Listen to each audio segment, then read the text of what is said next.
All right. Welcome everyone to our um, fourth and final class in the advanced bundle. Tonight we're going to be talking about making a plan, the culminating event for all the research and data collection you've been doing. Here's my name and credentials at the bottom of the title page, so you can look me up on the bacb.com. And we're going to jump in. We have a lot of ground to cover tonight. I know you're eager to be ready to start your intervention. So here we go. All right, here we go. We have a lot of vocabulary to cover tonight.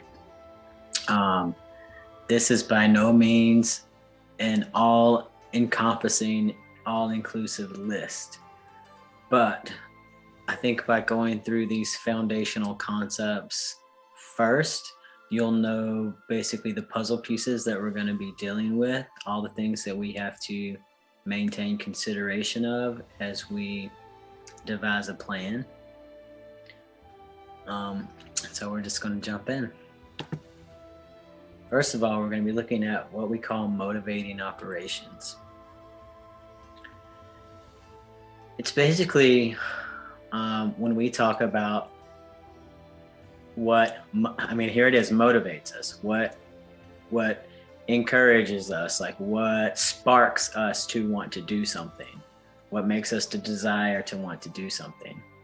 And when we're talking about behavior planning, and again, we're building on the last 3 weeks of class, so this is not just out of context. That this probably, the way I have it written, probably wouldn't make a whole lot of sense, but we're in context with, okay, we ended up with our functional analyses, and now what do we do about them? And that's where we're starting at tonight. So there's this motivating operations come in two kinds of things.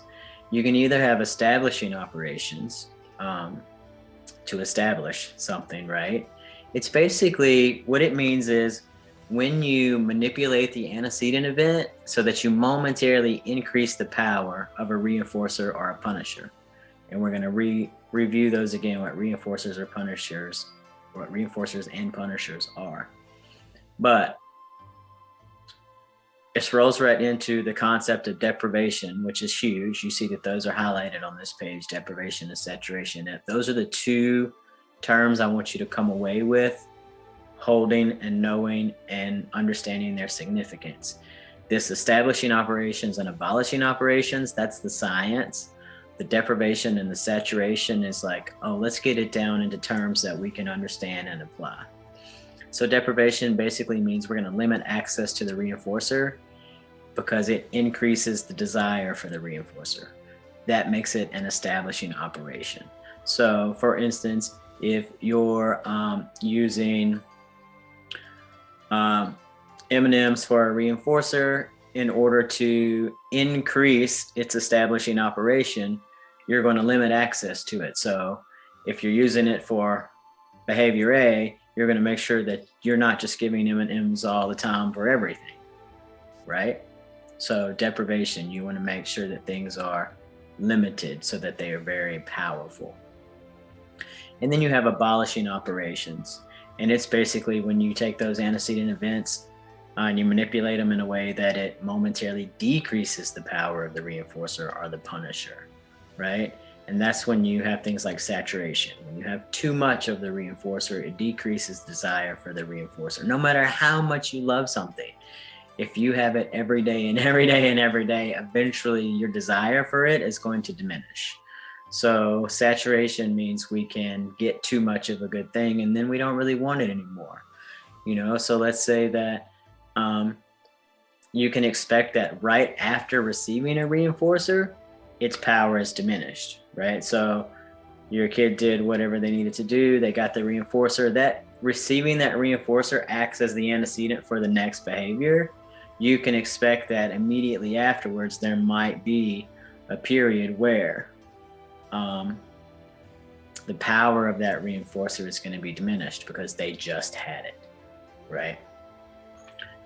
So that's a bit about motivating operations. The deprivation and the saturation are the really important things to keep up with here.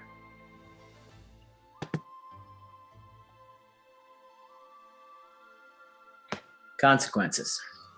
When we talk about consequences, we talk about the thing immediately following the behavior. And we know in our ABC data, antecedent behavior consequence, the consequence is the response immediately following the behavior, right? So consequences fall into two types here. One is a reinforcer.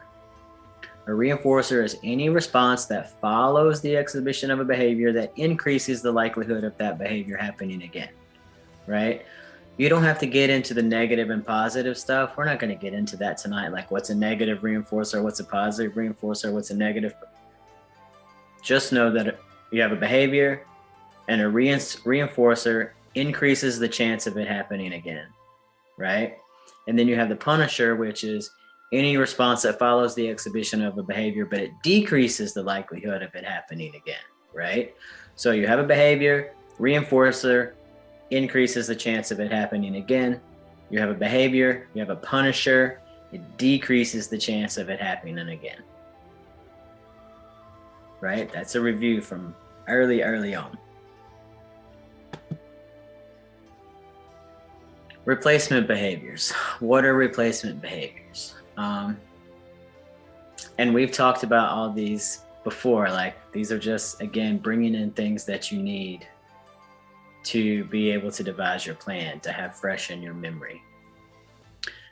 Replacement behaviors come into effect because if we want to use a reinforcement-based system and we know that reinforcers increase behavior, we don't want to increase a barrier behavior, right? We would like to decrease that thing, but it serves a function. And so we have to replace that behavior with something else, or that empty space will be filled with something that might not be any better than the thing it replaced, right?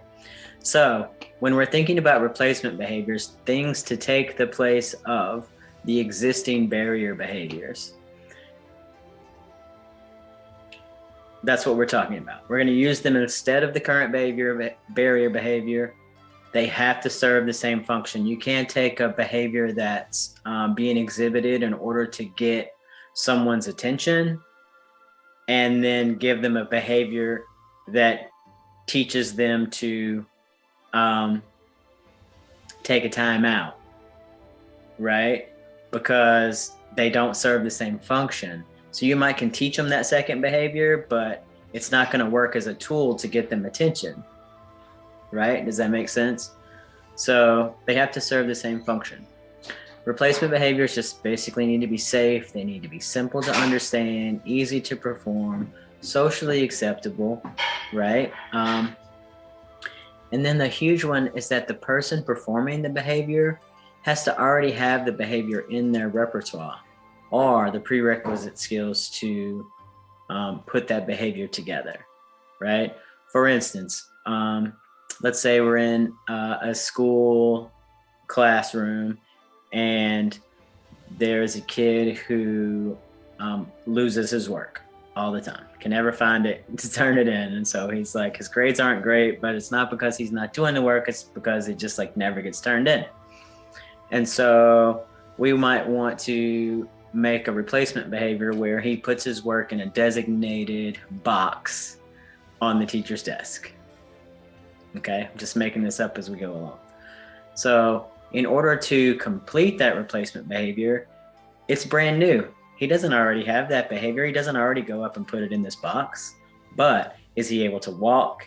Is he able to follow single step instructions? Is he able to grasp that paper and put it where it goes? Does he have all of the prerequisite skills in his repertoire? He does. Okay, then we can use all of those little micro behaviors to say, hey, you know what we're going to teach you to do is go up and put as soon as you're done with something, just put it in that box, and then we're going to reinforce you, right? So we want to keep them simple, but they need to be functional, and they have to have the skills in their repertoire. Put myself down there. So basically, extinction is just what it sounds like. It's when a behavior disappears, right? And there are several ways to get a behavior to extinguish itself. One of those ways is by using a punisher, because as we mentioned a couple of slides ago, a punisher is anything that follows a behavior that um, decreases the likelihood of that behavior happening again. And so I think that's probably why historically we have used so many punishment based systems, because they tend to be quick acting, and it makes total sense to us to want to stop a behavior that's happening that is in the way of something. Okay, it's a barrier. We want to stop it. We want to stop it from happening. We're going to punish it. That's the quickest way to get to it, right? But what we have found actually is that punishers, especially used in isolation all by themselves, don't actually produce lasting behavior change on the whole. They tend to be temporary. They tend to only be effective in the presence of the punisher itself. And so the threat of punishment, and it's always a threat, right, of punishment, isn't nearly as strong when the person delivering the punishment or the punisher isn't present. So punishers tend to be aversive. They are things we don't like. They have a tendency to do what I call damaging a ship. And when I say ship, I mean our social interactions, our friendships, our relationships, the relationship, the pairings that we are trying to build. Punishment and punishers have a tendency to be aversive, and so they carry this sort of trauma triggers with them, and a lot of punishers have an unknown emotional and mental impact. Like I can't begin to measure that. And so yes, that's one way you can extinguish a behavior, but it's not ideal, and it's not something that I recommend in my plans, especially in isolation. So anyway, next, we can use a reinforcer to achieve, well, we can look at extinction through a reinforcement lens, right? And the way that we can extinguish a behavior through the reinforcement lens is simply that we remove the reinforcer from the behavior. So basically what's happened is you have a behavior and it's gotten bigger, and it's settled itself into place because it's been reinforced. So the first thing we need to do is to stop reinforcing it. We need to find all those places where we're actually reinforcing it and making it stronger. And then we need to stop doing what we're doing because it's something that we're doing, right? And then we need to take that reinforcement principle, which is I want to increase the behavior, and I want to apply that to the replacement behavior, okay? But if you don't stop your reinforcement of the existing behavior, it's going to stay in place. And so you don't necessarily have to add something aversive to punish it, but if you remove the reinforcer, it's going to disappear, right? And so one of the things that's talked about that's possible is called a burst. And if you've been in the behavior business for very long at all, you've definitely come across it. And you hear about an extinction burst. And so it's possible that once that reinforcer is removed, especially if it's on a behavior that's been around a long time and it's pretty solidified, when you remove the reinforcer, there is sometimes a temporary increase in the behavior. It's almost like, well, this has always worked. Why isn't it working? It's got to work. I'll do it more. I'll do it bigger. I know that it works, right? And I think a really good example that I like to use for that one is our technology and our keyboard and our mouse pad and our mouse clicker, right? And so we're like zooming along, and we want to activate something. We click on it and something activates, and then we're click on something and something activates, and we click on something and something activates, right? What happens when we click on something and nothing activates? We click on it again. And if it doesn't activate, sometimes it's just, and then we give up and we reboot. That, I know this works. This has worked so many times. I know this works, right? That piece is what we call a burst, where it's just like, I know this works. And so I caution you about reinforcers. When you're working through a behavior and you are in that place where you're not sure if your plan is working because suddenly you put something in place and suddenly things got bigger quickly, I caution you that during that time is not the place to reinforce. Okay, you have to be able to hold, you have to be able to withhold reinforcement during an extinction burst. The last thing you want to do is reinforce when something is at its biggest, because then you basically have said, hey, here's the line where I'll give you what you want. And then that individual is likely to just go to that line and skip all the other steps, right? So just some caution to look out for that and to have a plan to avoid inadvertent reinforcement during an extinction burst.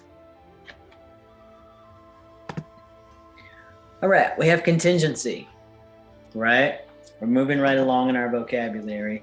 Contingency is an agreement between two or more parties that first someone's going to do this, then they will be delivered with this, right? It's a first, then contingency. Some people like to say when, then contingency.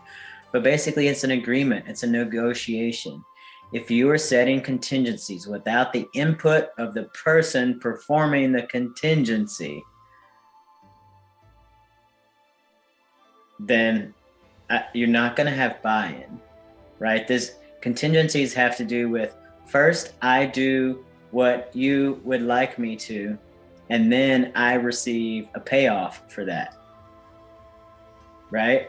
But if it's first, I will do what you tell me to do, and then I will get what you tell me to get. And then do you see how I don't have any choice. I don't have any autonomy. A huge thing that gets overlooked when we're setting contingencies with other people, with our children, with other adults, is that it's actually a negotiation. Both parties have to agree on what is being given, what is being received, what is being negotiated about. If you have someone who is not in a position to negotiate, then someone needs to act as their negotiator, right? And if it's you, mom or dad, and it's your kid who's nonverbal or whatever, you need to act as their negotiator. What are their preferences? What do they like? How can I make sure that they have choices? And anytime you're setting a contingency, there should be choices. What do you want to work for? Okay. What do you want to choose? Sometimes when we say, what do you want to work for? It can be a little triggering. So I like to say things like, what would you like to choose after you've done blah, blah, blah, right? What would you like to choose? Would you like to choose this or this or this? I like to give 3 options. This is just a rule of thumb.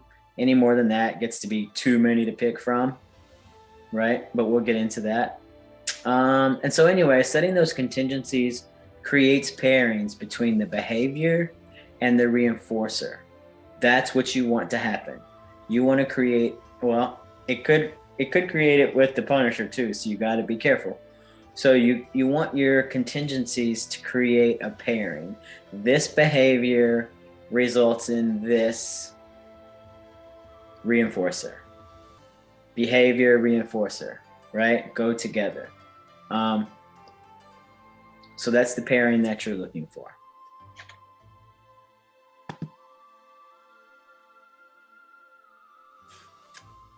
See, this is this place where I know if I click this thing again, it's going to skip a slide. And if I don't click it again, we're just going to sit here all night. So here we are. Yep, we skipped it. Let's go back out.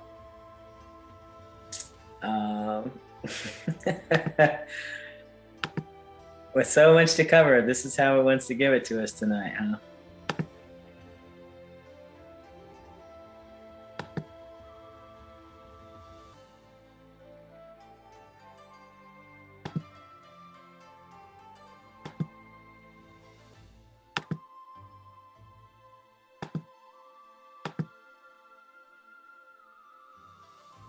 All right, let's talk about token economies.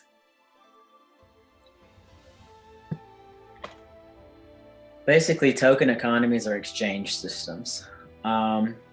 you've pretty all seen them. Pretty much all seen them. These little charts you put on the refrigerator. You see them on walls, desks, all over the place. Stickers, magnets, right? Tokens are awarded for specified behavior. Every time you unload the dishwasher, you get a check here. Every time you get a check here. You get a stamp here. You get a sticker here. Stickers, stamps, checks, magnets, school dollars, school bucks, all kinds of those things. Anything that stands for something else and can be turned in at a later date. That's a token economy. So the thing about a straight exchange system is that once you earn that token, it cannot be removed. And those are the ones that I prefer. Those are actually the way that we operate when we go to work and we get paid, right? We don't go to work and we're like, okay, we worked 30 hours. We want to get paid for 30 hours. And the boss is like, okay. And then the next day we didn't do something. The boss isn't going to be like, oh, well, you didn't do this today. I'm going to subtract your 30 hours last week. That doesn't make any sense to us, but sometimes that happens. We'll talk about that in a second with the response cost systems. But anyway, in a straight exchange, once you get it, you get it. And so then the tokens are traded at a later time for an activity or an item or a treasure box or a puzzle or whatever. And so sometimes that's when a certain number of tokens are reached. Sometimes there are token economies where it's those criteria are things like when Johnny reaches 4 tokens, he can exchange them for ABC activity, right? Or it might be on a set date or time. Every Friday at 2:00, anybody, if it's a whole class system or if it's whomever, right? The number of tokens can be like a store where you're like, okay, you can purchase certain things on Friday at 2:00 from the store if you have however many bucks or tickets or, right? So you can actually kind of equate the magnitude of the work they give you to the magnitude of the token reinforcers, right? So there's different ways to do token economies. Then there's the response cost systems, which are token economies, except they also take away. And I'm not a huge proponent of those. So basically tokens are awarded for specified positive behavior, but then they're removed for specified negative behaviors. Whereas with the exchange, the straight exchange system, you don't remove anything whenever there's a negative behavior, you just don't reward it, right? So it's more of a planned ignoring, or it doesn't get calculated in the system. You didn't do your job, so you didn't get your paycheck, right? Whereas the response cost is more like, well, you did your job today, so here's your paycheck, but you didn't do it today, so let me take away what you got paid yesterday, right? It's like a double whammy, you're already not getting paid because you didn't do your job, but now they want to retroactively remove it. So you see how that one just doesn't really sit as well with me, because you really want to find those opportunities for positive behavior and put all your energy and all your focus there. So, and there's a little star because it can actually exacerbate barrier behaviors when the tokens are removed, right? So if you have somebody who's bought into the system and they're chugging along and they make a mistake and they lose a token as opposed to just not earning, then there can be a whole fall apart and a deconstruction of your system, because typically the kids that are using these systems are using them as support systems, right? They're not the kids who don't need support. They're the kids who already need support. And so I'm just not going to come along inside of my support system and at the moment when they're obviously struggling the most, take something away from them. So that's just something to think about with token economies. And those are my views on it in all my years of work in the school systems and in the homes and in the clinics and in special ed and general ed. And that's just my takeaway from it. All right, let's talk about a reinforcer menu. So if we go back to those ideas of deprivation and saturation, it's really important that you have a lot of variety to choose from and that you keep your reinforcers fresh, right? So the reinforcer menu is basically a list, just a list of preferred items and activities. You've brainstormed that list with all the people who know the little person that you're working with and that little person themselves to the utmost of their age appropriate communication capacity, right? So you have a list of all things that are desirable to them. When you're using the reinforcer menu, there are some things that are important, and those little tidbits are here. You want to limit the availability of the items that you're giving as choices, right? And so it's not that you're limiting the menu. When you're generating it, you want to think of as much stuff as possible. It's really tough when you get a kid who has reinforced by like 2 things, and I've had kids who are like, they won't eat anything but Doritos and they don't want anything but trains. The end. Right? It's really hard to diversify and keep your reinforcers out of saturation when they only like a couple of things. So the more things that you can put on your menu, the better. Don't think to yourself, oh wow, this list is getting really big. It's just a brainstorming list. It's so that you can reflect back to it. It's so that you can see what you have readily accessible. How much of this can you actually generate? Just because they say they like every candy known to man doesn't mean you run out and buy every candy known to man. It's just you're getting an idea of what they like, and then within your own resources and environment, what of those things can you actually make happen? Never promise a reinforcer that you cannot deliver. I need a whole slide on that. I'm sorry, I don't have one. Never promise a reinforcer that you cannot deliver. Right? So anyway, you want to limit the availability though. Let's say your kid likes 20 things. When you're saying, hey, what do you want to choose? You're not going to give them that list of 20 things. You are going to choose, okay, I know they love all these things. Here's 3 things that would be relatively easy, right? They like these things. They're compatible. They're kind of comparable in magnitude to what I'm asking my kid to do. And I'm going to say, hey, do you want to choose A, B, or C? Right? And they'll make their choice. I also don't want to let them choose the same thing over and over and over again. And I can control that by providing them with those choices, right? So we want to fluctuate the availability of the items. And so, let's say it's Play-Doh and trains and Legos and paint, right? And whatever, trampoline. So those are all the things on your list that are easily inaccessible, and you're like, okay, do you want to do Legos or paint? And they're like, oh, I want to do paint. So you do paint. The next time it rolls around, paint shouldn't be an option again, right? Because they just had it. And it's what we were talking about with that abolishing operation. It's going to lose its effectiveness in that period following the time when they just had it. And so then you would be like, oh, well, you do want Legos or chalk or, whatever those options are. But once a kid chooses something, you don't want to let them choose it over and over again.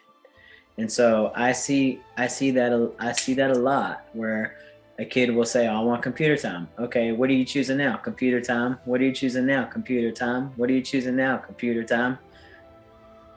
Just because they say they want it from the list of things you get it, doesn't mean it's continuing to maintain its reinforcing value. It's up to us to control the fluctuation of those menu items, right? And then they're going to choose one every time you set a contingency. All right, first you're going to do this, and then you're going to choose, what are you going to choose to do, right?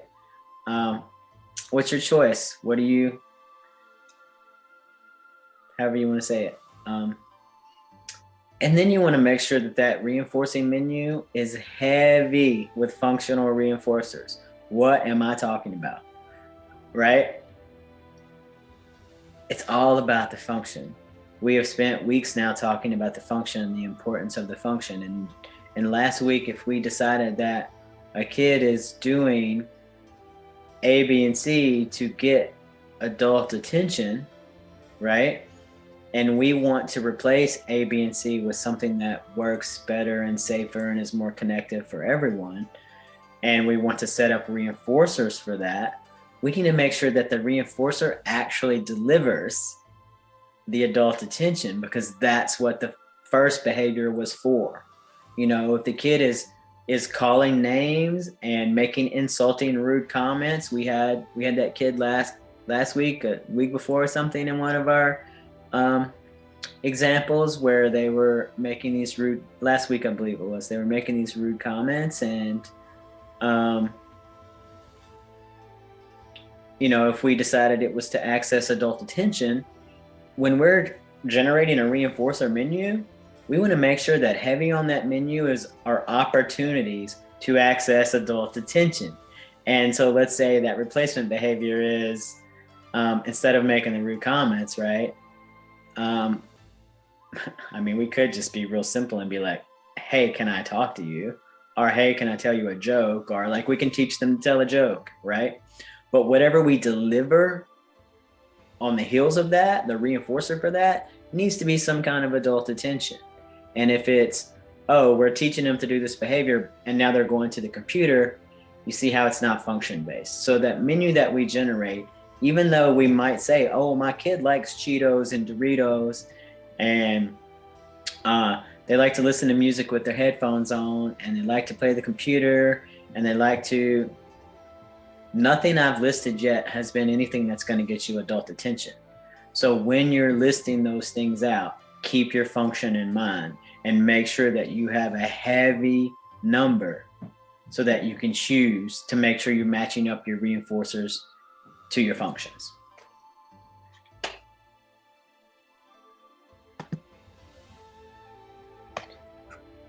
All right, something else to consider. There's a lot tonight. When we're designing our plans, are behavioral deficits, right? And so we have someone exhibiting this barrier behavior, but they're not exhibiting the replacement behavior yet.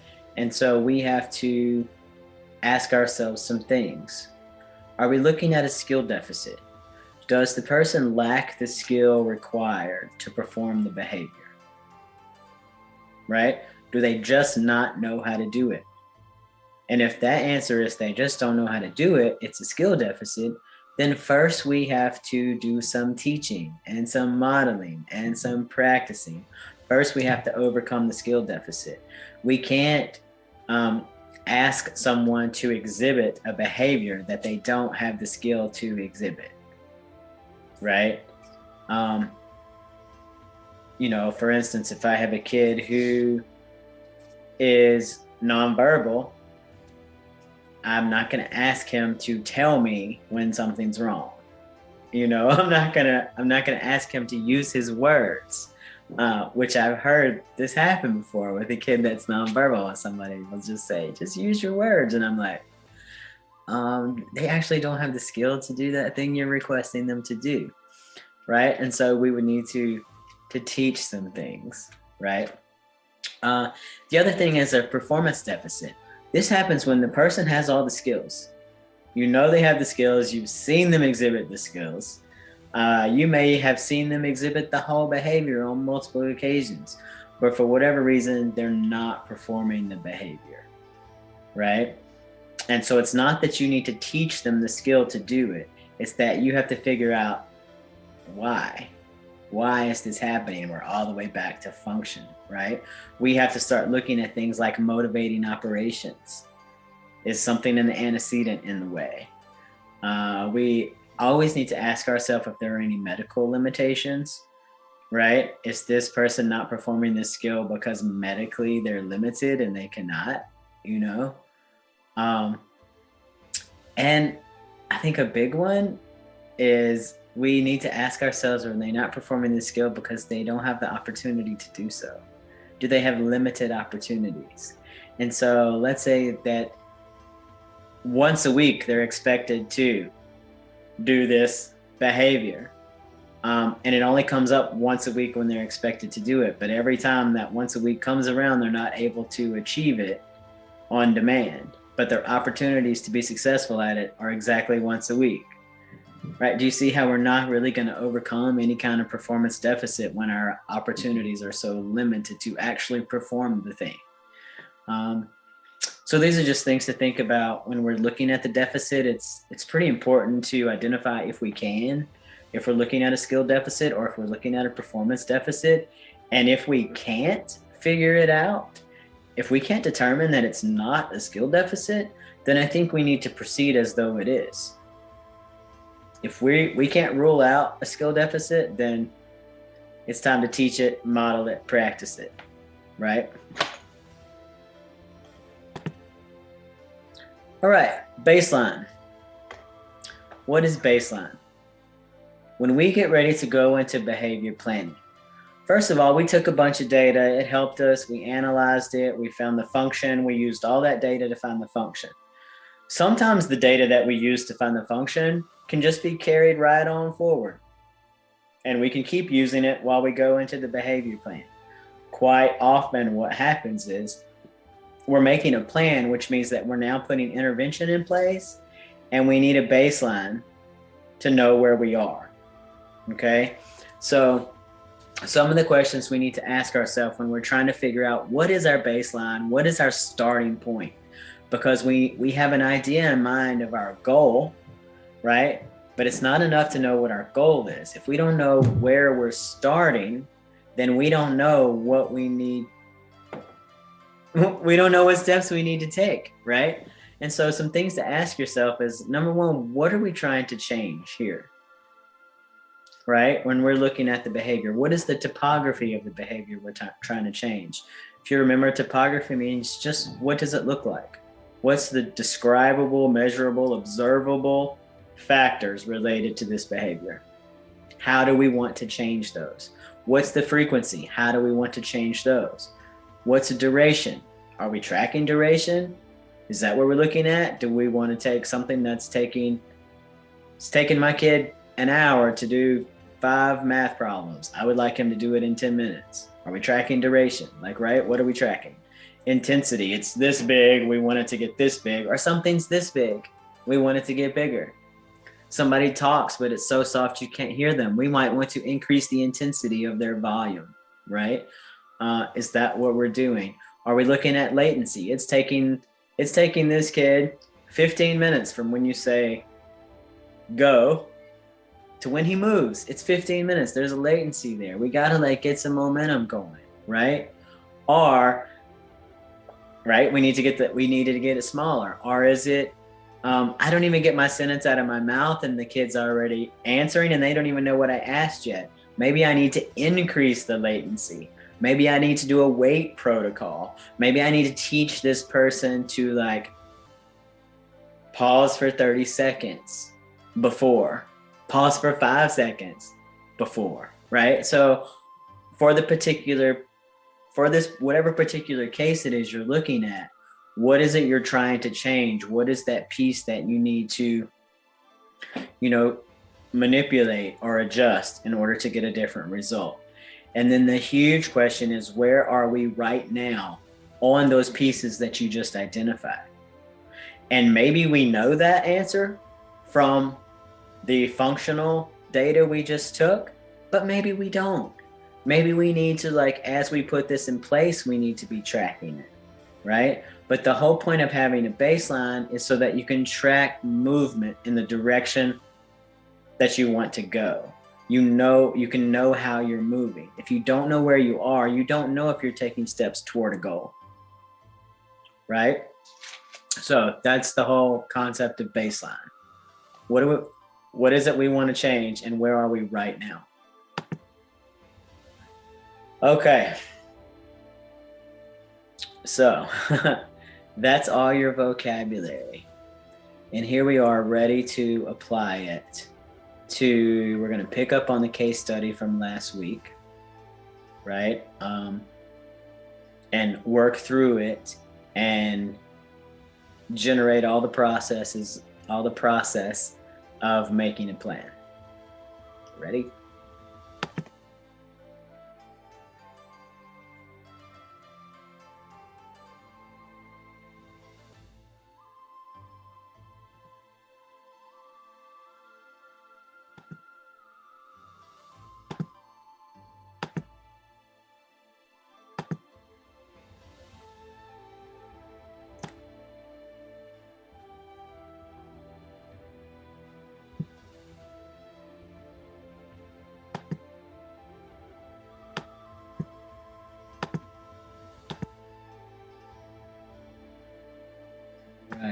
kinds of technical difficulties tonight. Thank you for your patience. Behavior change. When we're looking at behavior change, I like to use a 4-step plan, a 4-step process. And it begins with designing the plan. Then we go into implementation, then monitoring, and then revision. Each of these is important in its own right.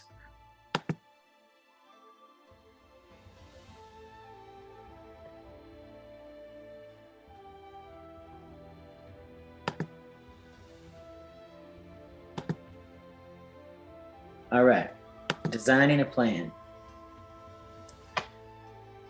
Just some things to think about when you start designing your plan.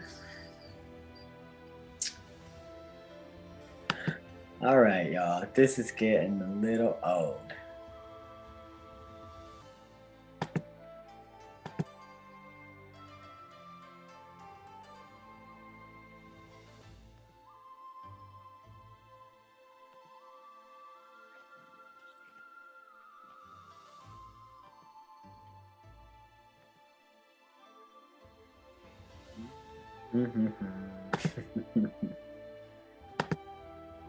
Here we go again.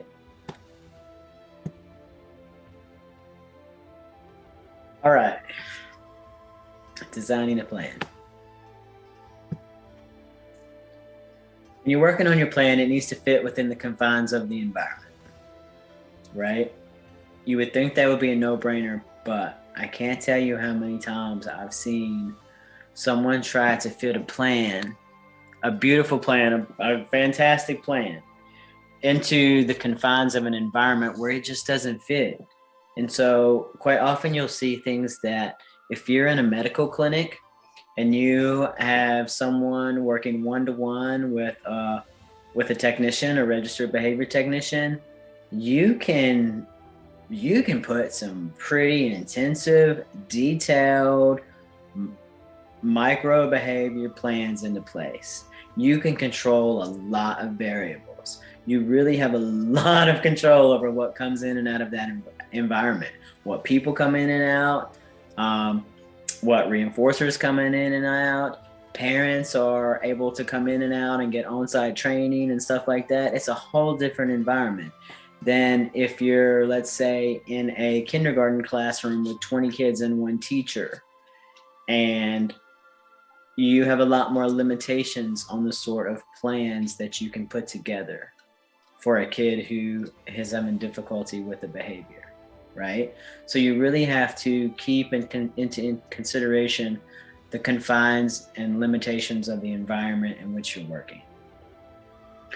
The skill levels of all participants must be assessed and addressed. I can't say that enough. Quite often what we do is we take a peek at the kid and we say, okay, this is the behavior they're doing. Is it a skill deficit? Is it a performance deficit? It's this one, it's that one. Okay, here's our plan to help this kid with this thing.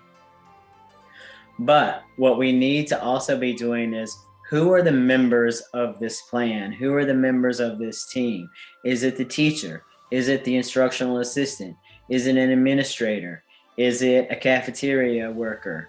Is it a school bus aide? Is it the parent? Is it a therapeutic day treatment person? Is it a registered behavior technician? Is it grandma? Is it, right? You're getting the point? There are a lot of people that participate in these plans, and each one of those people, if they're asked to perform a role, if they have some kind of participation, which makes them a participant, right? Then you have to assess and address their skill levels, their own limitations. You know, if you have someone who has all the skills, but you know they're not going to do it, they have a performance deficit that has to be accounted for, right? I can have the most beautiful plan ever, and I can have 4 out of 5 people on board and doing it. And if I have one person that doesn't want to do that plan, I would rather know up front. I would rather them say to me, I'm not doing it. And I would be like, great, I can account for that, right? That's a performance deficit. Or I have someone who says, I don't really understand this reinforcement stuff. It doesn't really make sense to me. We're looking at a skill deficit and I can do some training. right? Our physical prompting. We're going to need to physical prompt as part of our plan. Does everybody know what physical prompting means? Do they know what it looks like? Do they know the hierarchy? Do we need to have a training session? Do we need to be modeling? Right? It's not just the child, it's a skill level of all the participants. That has to go into the consciousness of designing your plan. Each participant must understand and choose to embody their role. That's what I was just talking about. It's one thing to understand their role. And please ask and ask and ask and ask until you have clarity and you understand your role. But you must also embody. And by embody, I mean choose to do the necessary actions that you are agreeing to do to provide the necessary support as written in this plan. Right? All your participants have to do that. And then any plan that you are designing, you always have to keep in mind, and here it is in big capital letters, it has to meet the function, right? So it must meet the function of the perceived function you found in the hypothetical analysis, right? If you decided that the barrier behavior that you want to address had a function of escape, but your plan doesn't account for escape, it doesn't account for the delivery of escape, of contingent escape, then your plan's not meeting the function and it's not going to serve anyone, right? So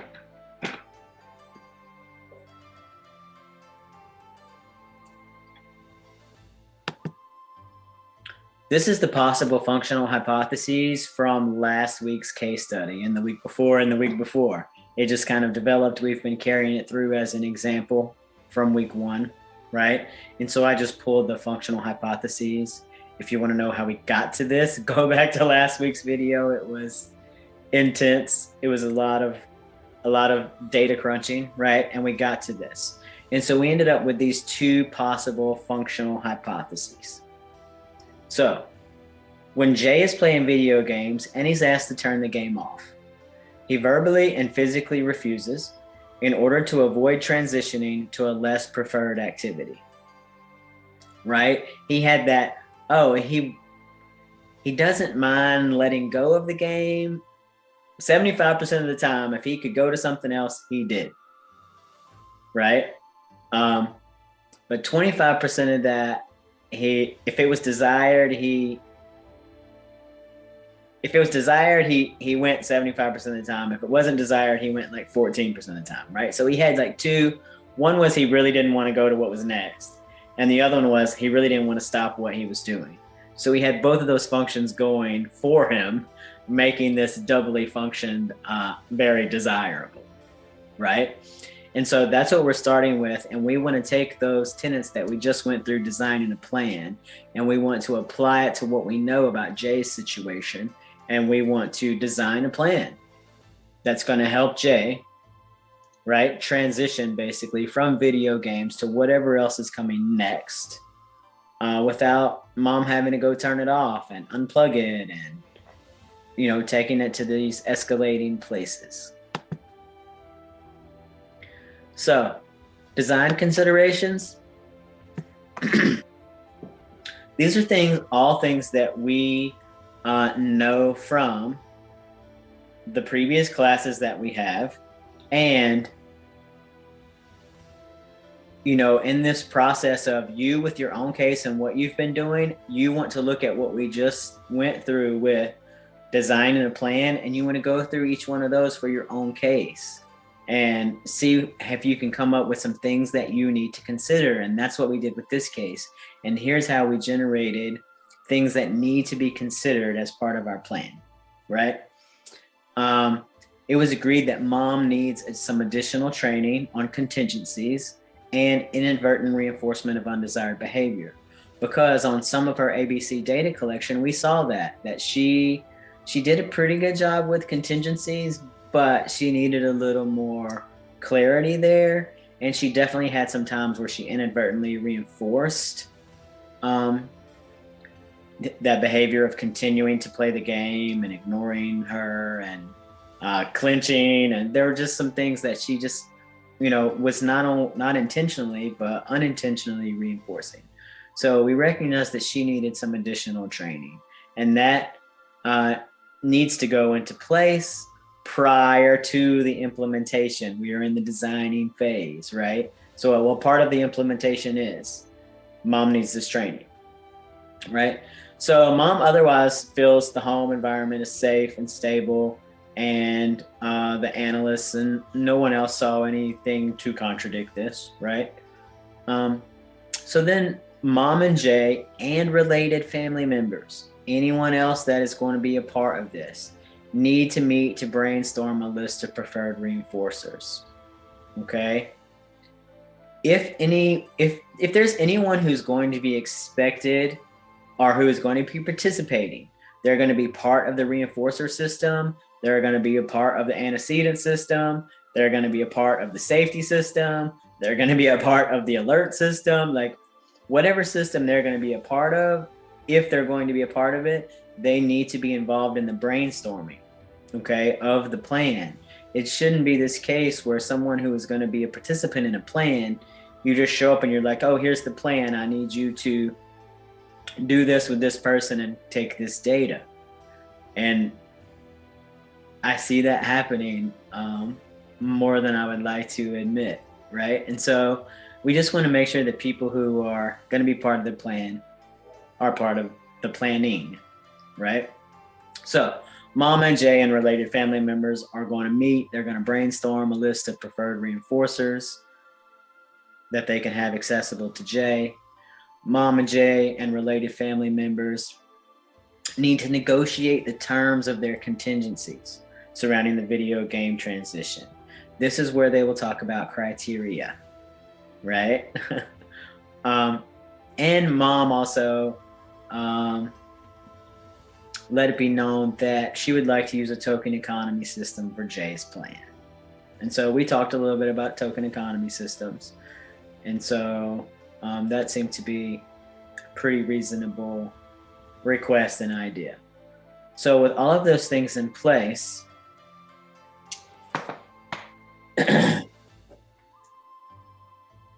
we came up with a plan, a set of contingencies for Jay, right?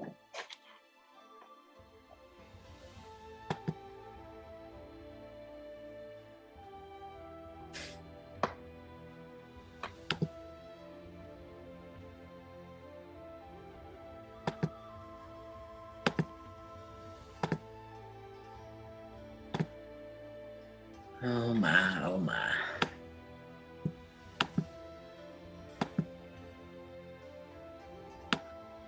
Okay, Jay's plan. It's pretty simple, right? Jay was put on a contingency. He actually had a double reinforcer, an embedded, and he had both. He had an immediate one-to-one reinforcer, and he received a token for a delayed reinforcer. Okay, so she was hitting him on both angles. She really wanted to get his motivating operations up, the establishing operations in place. So here's what we got. First, Jay will turn off the video game when asked, and then Jay will receive a small edible reinforcer and a magnet for his refrigerator chart. When Jay receives 5 tokens, he can trade them in for something from his available reinforcers, right? So this is just like his really simplified plan. What you don't have in front of you, obviously, is his list of reinforcers. Mom has control of that. It has like 100 things on it, right? And so obviously you don't have a picture of his chart. It's on his refrigerator. These kinds of things are the details that are specific to you. When you're doing your plan with your kid, if you're going to do a token system, please use a token that excites them. The token itself should be reinforcer. You'll notice that, I don't think it says right here, but it says somewhere else, they actually chose to use Spider-Man magnets, right? Because that was super motivating. Love Spider-Man. So getting the token itself is like, oh, Spider-Man's cool. Yeah, when I get 5 Spider-Mans, right? So if your kid likes trains, your kid likes dinosaurs, or whatever it is your kid likes, try to incorporate that into the tokens. You would be amazed what you can do with a little $25 laminating machine and a roll of Velcro, right? You can make some pretty amazing charts and things like that. So, and pretty personalized. So, anyway, so this is what you have. It's pretty simple. Let's see what it looks like. Well, let's discuss implementation and then we'll see what it looks like in implementation. So when we're talking about implementation, now we have the plan designed, right? There are some things that we need to be aware of in the implementation phase.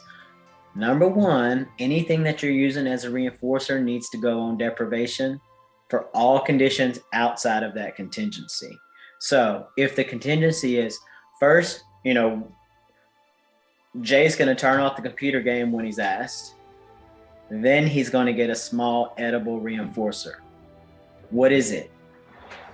Right? Is it a piece of chocolate? Is it a piece of fruity candy? Is it a Dorito? Whatever that small edible is, let's make sure that Jay's not getting that all day. He's not getting it anytime ever, except when he's meeting that contingency. Okay, let's really increase the power of that thing. We also want to state the contingency prior to each opportunity. That's important. It's like a reminder. It's like we don't want to just roll into the behavior without reminding the person who's struggling with that behavior, who's trying to cement it, who's trying to get it to be a new independent tool in their box. You want to remind them of their motivation for exhibiting this behavior. Okay? First, we're going to hang our coat on the, hey, remember when you hang your coat up, then you can get your snack. Remember when you, right? It's just an alert. One of the things about contingencies that I haven't said before, but I think is important, is that it places the emphasis on what comes after the behavior. And I find that movement allows you to move through the behavior a little better. What I mean by that is, like, I once had a client, an older client who was struggling with the shower, and the caretaker couldn't get the person to shower, and they were putting all this emphasis on the shower. And I came in and I was like, what do they like to do? Oh, they like to do this. Okay. Hey, after you shower, you can do this and this and this that you like to do. And we shifted all of the emphasis to what is coming after, right? That's where we want to place the emphasis. And it pretty much, they just like ran through the shower, right, to get to what they wanted to do after. So that stating of the contingency is huge. And then implementation is all about contriving opportunities for success. You can have the best plan ever. You can have the most ideal replacement behavior ever. It can fit ideally into your environment. And if you don't contrive opportunities for success, you're never going to have long-term sustained behavior change. The person has to have an opportunity to exhibit the desired behavior and receive reinforcement for it, which is why, so when I do potty training, I tell people, what does your kid like to drink? They can drink it all day until 5 o'clock-ish, right? All day long, I want them drinking. And they're like, they're gonna need to pee so many times. I'm like, that's right. That increases our opportunity for success, right? You have to have that. And then reinforce. All that is a nutshell of implementation. What does that look like in real life? Let's give you a little scenario. So mom says, before Jay starts playing the game is ideal. Once he's already playing, he's distracted, right? He already has access. So before he starts playing the game, Jay, I've got your M&Ms ready for when you're done playing, right? What are you going to choose when you get 5 Spider-Man magnets? Your choices are a board game with me, the park with your dad, or drawing with your brother. All of this came from that predetermined, that pre-generated list. It's a whole list of things. right? And so we know that he transitions more easily. We found that according to our ABC data in our first 3 classes, that Jay transitions with 75% chance of success when there's something desirable afterwards, right? So part of that, getting that transition fluid, teaching that behavior, is to set ourselves up for success, okay? Increase his motivating operations and reinforce him. So Jay says, how about the park with dad? Right? Mom, sounds like fun. I know you love it when he gets on the kid swings. Then Jay plays the game for 10 minutes. That, however long he plays, is determined by mom. And I can tell you that he plays on a variable schedule, so it's not 10 minutes every time, but sometimes it's 7, sometimes it's 12, sometimes it's like an average of 10 minutes, right? And so he's really needing to pay attention to when she asks him to get off. So mom says, Jay, turn the game off and come get your M&Ms. Again, that is a contingency. Do you hear it? Do you see it? First turn off the game, then get your M&Ms. Right? Jay plays a few seconds longer, then he turns it off and he runs to the kitchen. He eats his M&Ms. He gets his Spider-Man magnet. He puts it on the fridge. Mom high-fives him. They roll on with their day. Success. Okay? On another opportunity. And here's the other thing. You might think to yourself, so if we're dealing with video games here, and I want to increase the opportunities, right? But what if you're like, well, he plays twice a day for 30 minutes. I can't get him. I'm not going to be able to let him play 5 times a day for 30 minutes. You're right. He plays twice a day for 30 minutes. That's 60 minutes. You can get him to play 6 times a day for 10 minutes each. Because what are you focusing on here? Him turning the game off. So we have to give him a lot of opportunities to turn the game off. We have to increase the number of opportunities in which he can turn the game off, right? So we have to actually give him more access, but we don't have to extend the duration, you know? And I see that a lot if I'm working with kids who are there working for a reinforcer and they're working for the iPad. Okay, well, they did this for me and you gave them the iPad for 15 minutes. Dude, give them the iPad for 1 minute. In 15 minutes, I can get 15 opportunities. Right? Just use back and forth, right? So here's another opportunity. Mom, Jay, turn the game off and come get your M&Ms. Jay continues playing. Mom, Jay, it's time to turn it off. Jay turns off the game, runs into the kitchen, eats his M&Ms, puts a Spider-Man magnet on his fridge chart. Mom's like, look, Jay, you only need 1 more Spider-Man. Fist bump. Right? And so it goes. Right? She's implementing first this, then this. First this, then this. She's doing this 5, 6, 7 times a day. Okay? Contrive those opportunities. Reinforce. But notice that, like, he's getting that little edible every time and he's getting that token every time, but he's not getting a preferred activity every time. Okay, that's important because you want the behavior to come under instructional control without there always having to be an immediate another preferred activity. Okay? And another. Mom, Jay, you did a great job getting all 5 Spider-Man yesterday. What do you want to choose next time? Right? So he chose going to the park with dad, right? Your choices are a board game with me, jumping on the trampoline with your sister, or playing with clay with your brother. Just to note, when you have other people like this, which is what mom does here, she checks in with those people before she offers them as reinforcers, right? She doesn't just say, and then she's not going to have to later go, what if he picks clay with his brother and brother's not available? What if brother's like, I don't feel like playing with him today. God, do I have to?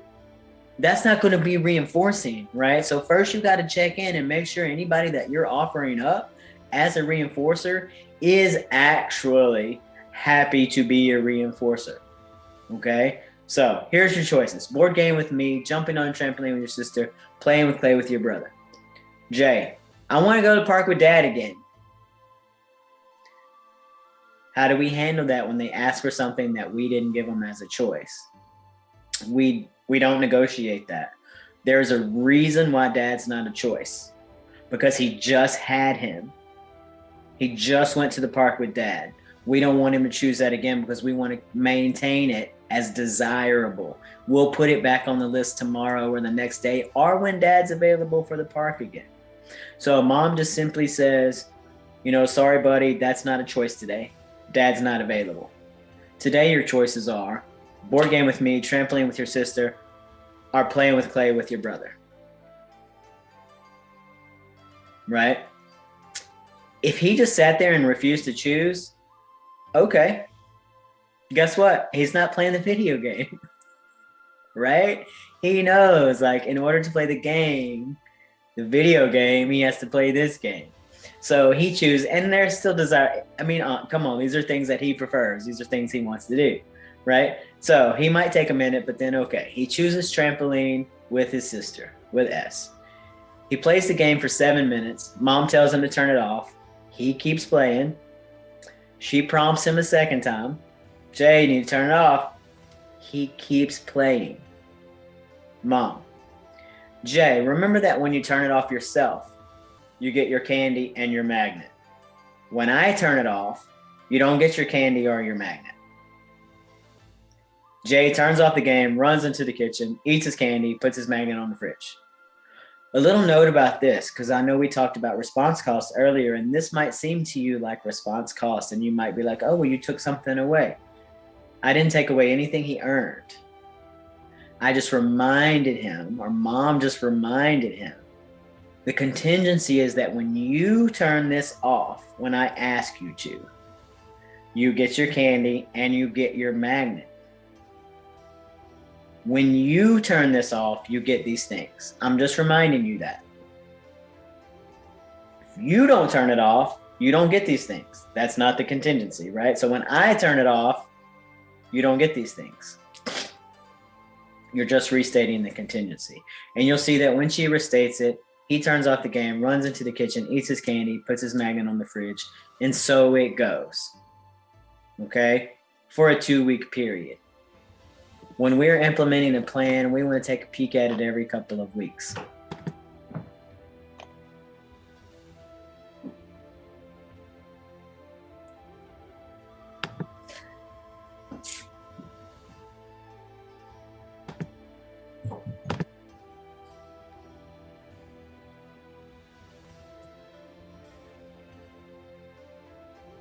All right.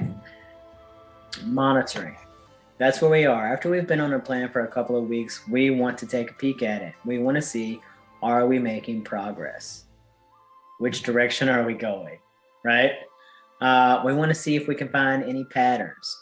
Are there any preference patterns in the items that they choose, the activities that they choose, the people that they choose? So, and what's important about that is sometimes we find that some reinforcers work better than others. And so let's say for pretend, we notice that whenever Jay picks dad as part of his reinforcer, he always gets it. But when Jay picks brother as his reinforcer, he hardly ever gets it. That's something to note. That says to us that dad is potentially more powerful as a reinforcer than the brother is, right? That wasn't the case in this case, but just giving you an example of why that might be important. It might be important to note that if a kid's on a plan, every time they pick computer, they earn their reinforcer. But every time they pick Uno, they don't earn it, right? So that kind of thing. If you keep track of what's actually being earned, it gives you a good idea of what's actually motivating. Because we might say something's motivating, we might really think we like it, but it's not enough to get us through the task. You want to pay attention to prompt levels. You saw that there were some things starting to happen there with Jay, and we're going to talk about it in just a minute because obviously it was picked up. Mom picked it up in the monitoring phase right here. So you want to pick up, what level of prompting am I needing to do for this? Is my kid following that contingency independently, or am I needing to do other things?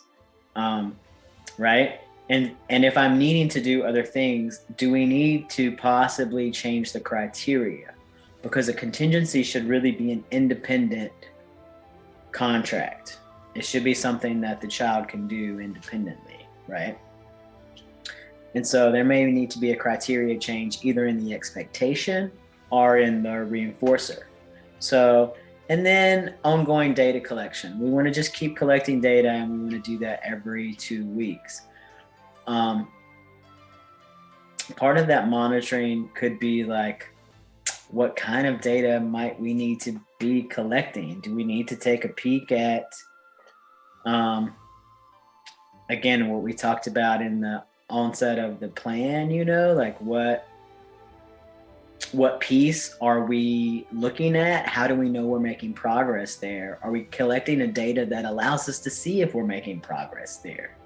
Or do I just kind of like feel like something's happening, but maybe I need to do a more formalized job of writing it down because I'm not sure, right? All of this comes up in the monitoring phase.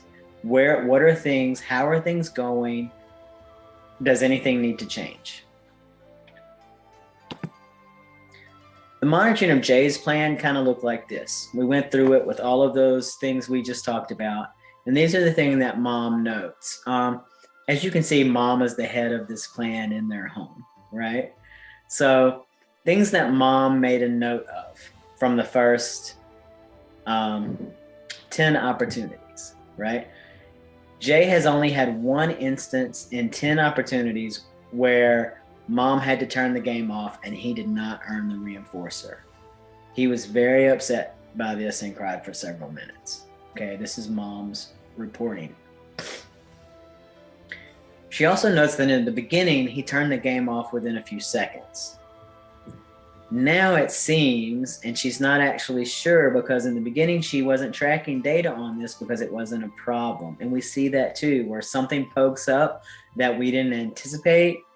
And so sometimes we have to like adjust and change and adjust what we're keeping data on. So she doesn't have 10 opportunities of data, but she has enough exposure that she sees it and feels it growing, right? And so now it seems he needs 2 or 3 verbal prompts before he turns it off. Okay.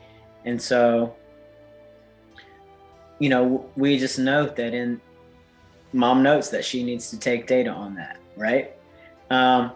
So she also notes he's not required any physical prompting since she started this contingency. He gives it up. And even the one time where she had to turn it off, she didn't have to physically prompt him. He just kind of fell apart a little bit and then he moved on, but she didn't have to physically touch him to get the game away from him. She notes that he doesn't seem to prefer any person over another, but he does seem to most often choose the most physically active reinforcer. The park, the trampoline, riding the bike, right, on the swings. He's choosing more of those physically active things, which is great. I definitely promote the physically active things. And he seems to prefer chocolate over fruity candy, but not enough for her to really. The candy that he's getting is just a very small anyway. He's getting like 2 little M&Ms or 3 little M&Ms, 3 little Skittles. Like it's a bag of Skittles will last, a week. So anyway, here's what mom came up with when she was looking through the notes to monitor Jay's plan. And that drives the decision making, right, for the revision of the plan. When we get to the revision stage of behavior planning, there are things that we want to know. What's working? What's not working? What needs to change, right? Those are the big ones. And we look at all those all the pieces we can think to look at. Environment, what's working in the environment, what's not working in the environment, what needs to change in the environment, anything. Criteria, are our contingencies set okay? Are the reinforcers working? Do we need to increase them? Do we need to start fading them? Right? At some point, we have to start fading those reinforcers. We want the behavior to maintain without the edible reinforcer, without the sticker chart. Chances are the sticker chart just moves on to another behavior at some point, right? But at some point, we want to fade all of that stuff. And do we need to change anything in data collection? So these are the things to consider and that we considered when we were revising Jay's plan. So this is what we got. We decided that to change the criteria. There were some things bubbling up there, and even though we didn't have concrete data yet, we had an inkling, right? And it was that he was really extending that playtime right into that line. Like he was filling out where the line was, and it had gotten very lax. It was 1 prompt, then it was 2 prompts, then it was 3 prompts and the ultimatum. Mom just gonna nip that, right? She doesn't. This is just not where you want to be. You're trying to get instructional control. You're trying to get him moving. You're trying to get momentum. You're trying to get past that, right? That's just like a modified version of the behavior he had before. So she changed the criteria a little bit. When he turns off the game within a few seconds, right? Because she knows this, of the first request. The first time I ask you, you get your edible reinforcer and a magnet for your fridge. Okay? When I ask you a second time and you turn the game off, you don't get that reinforcer anymore, but you get the magnet for the fridge. You see how she's delineating the reinforcer as the longer it takes you to do it, the less you get. Okay, that's where she chose to go with that. And then should he continue playing more than 10 seconds beyond that second request, he doesn't get a third request. She's going to go over, she's going to turn it off, and the contingency is terminated. He no longer has access to the then part because he didn't do the first part. Okay? And then mom is going to record the level of response and the reinforcer that he receives, because now he has a potentiality. It's not a whole, it's now a 2-parter. She separated it out. That edible reinforcer is for you doing it the first time. The magnet is for you doing it, right? So she really took that down a little bit. So now she needs to record that. She needs to know how many times is he getting that edible? How many times is he doing it the first time? How many times doing the second time? Because she's trying to get it to, I want him to do it the first time I ask him to do it. Okay? And so she's going to record all that. His level of response, did he do it the first time? What reinforcer did he get?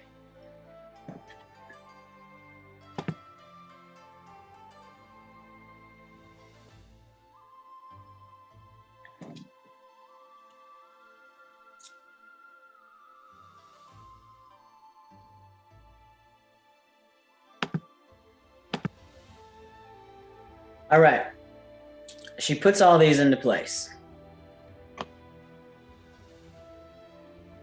And 2 weeks later during monitoring, right? She puts them into place. She's implementing these things. She collected her data for 2 weeks, and now it's time to monitor again.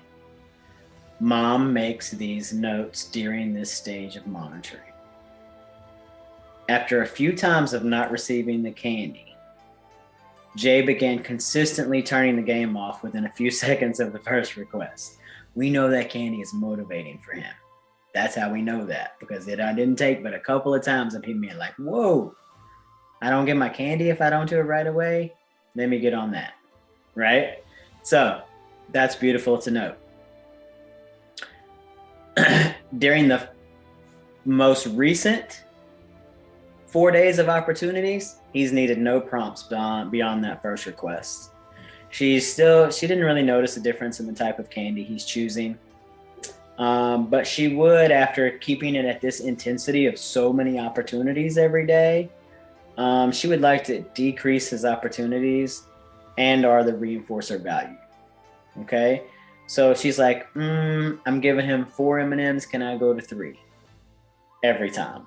And or it might be that he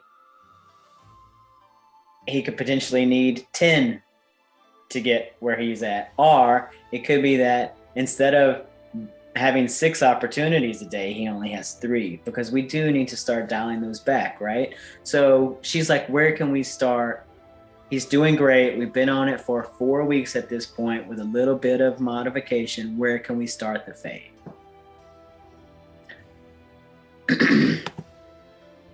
And so then we revise again. Okay, so now we're in revision. We want to change the criteria because mom just said, hey, I feel like we're doing great. He's gotten some independence here. Can we start to fade some of this reinforcer? Can we decrease some of these opportunities? You know, and so of course, so that's what we decide to do. Decrease the opportunities to no more than 3 per day, right? And now we'll see how the transition goes. And then again, like, I guess I had the right number. Decrease that quantity of edible reinforcer from 4 pieces to 3 pieces. So now he's going to, and she's not going to change anything on her data collection because it really seemed to be giving her the information that she wanted to help drive the plan. But the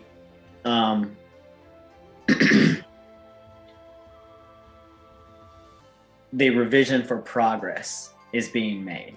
Okay, so, and that's where we are. 2 weeks from now, we're going to be at monitoring. And if everything continues where it is, I anticipate that criteria continuing to change. And at some point, it's going to move to a variable rate, right? And then at some point, those edibles are going to disappear altogether.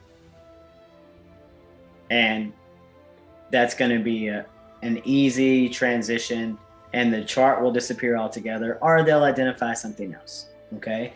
But just a note about